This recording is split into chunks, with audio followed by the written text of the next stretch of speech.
We continue to follow the latest developments out of Minneapolis tonight after this morning's deadly shooting during a Mass for Catholic students. 2 young students were killed, more than a dozen other children injured, as well as 3 adults right at the start of the school year. And joining us live right now is Dr. Varsha Radhakrishnan. She's a psychiatrist at Tufts Medical Center. She's going to help us try to navigate through what is unnavigable, really. Yep. Great to see you, Doctor. Yeah, good to see you, Doctor. A lot of parents around here will be walking their kids to school or to a bus stop for the first time this week, and then you hear news like this, and some people are going to have a hard time letting go of their child's hand.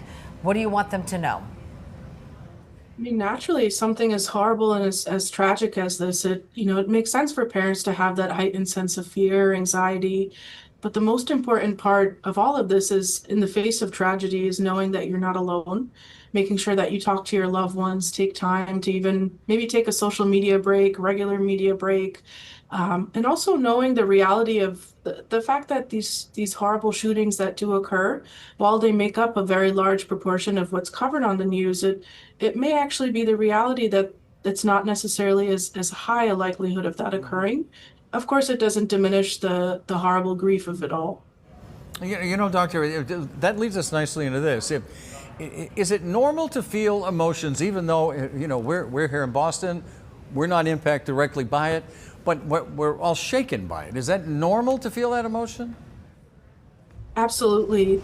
There's this phenomenon that we call secondary or vicarious trauma, which is very common to experience after horrible tragedies, mass shootings. It can manifest as this intense feeling of shared grief, of anxiety, of fear, and even anger, shared anger together.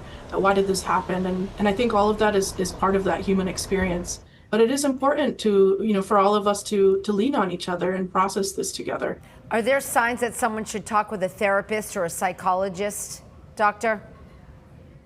So if you're having trouble sleeping, if it feels like, it's starting to bring up feelings like nightmares, flashbacks, anxiety, depression, starts to impact other parts of your life, especially for folks who may have gone through something similar in the past, other tragic events, or for example, folks who might be working in schools, have young children.